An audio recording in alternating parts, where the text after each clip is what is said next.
నమస్కారం. ఐపీఎల్ మొదలైంది. అయితే ఇప్పుడు అంత ఆలోచిస్తున్నది ఏంటి?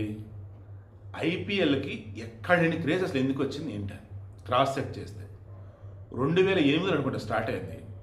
అప్పుడు ఈ ఐపీఎల్కి సంబంధించి ఏ జట్లు ఎన్ని జట్లు ఏంటన్నప్పుడు 8 జట్లు. వాటి మొత్తం మీద తిప్పి పెడితే నాకు తెలిసి అయినది మొన్నిటి మీద పెట్టింది 1000 కోట్ల లోపే ఉండిద్దాము.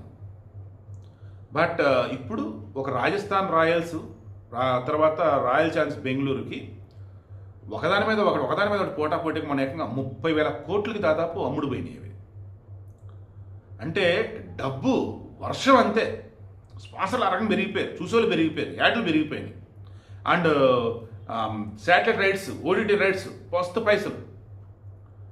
ఎందుకు ఈ రేంజ్లు అంటే బౌలర్ బచావో, బౌలర్కి అనుకూలంగా లేని పిచ్చులు రెడీ చేసి బ్యాట్స్మెన్ల చేత పిచ్చు కుక్కను కొట్టినట్టు ఆ బౌలర్ని బాధేస్తున్నారు. ఆఫ్కోర్స్ ఆ బౌలర్ వేసే బాల్స్ని బాధేస్తున్నారు. సో ఇప్పుడు ఏమంటారంటే క్రికెట్ ప్రేమికులు, అయ్యా క్రికెట్ అంటే 6లు 4లు కాదయ్యా, వికెట్లు కూడా పడాలి. ఈ ఐపీఎల్ మ్యాచ్ల్లో 20 ఓవర్లు అని చెప్పేసి ఘోరంగా దారుణంగా పరుగుల మీద పరుగులు వస్తున్నాయి. కారణం ఏంటంటే పిచ్ అనుకూలంగా అలా ఉంది. అండ్ బౌలర్లు ఎంత కష్టపడగానే బ్యాటర్లు నరికేస్తున్నారు, దులిపేస్తున్నారు అంటున్నారు. ఇక్కడ మరలా చెప్తున్నా, సింపుల్గా చెప్తున్నా, పిచ్చులు బౌలింగ్కి అనుకూలంగా లేకుండా రెడీ చేస్తున్నారు.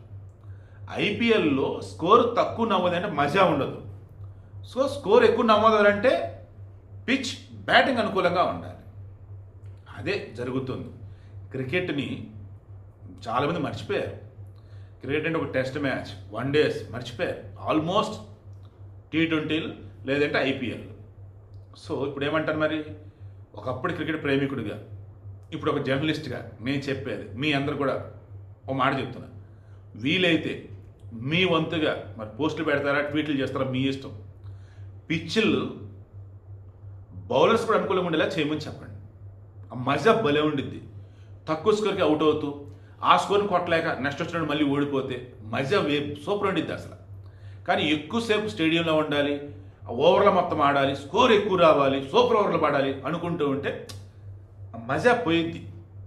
మరి మీరేమంటారు? కింద కామెంట్లో తెలియచేయండి.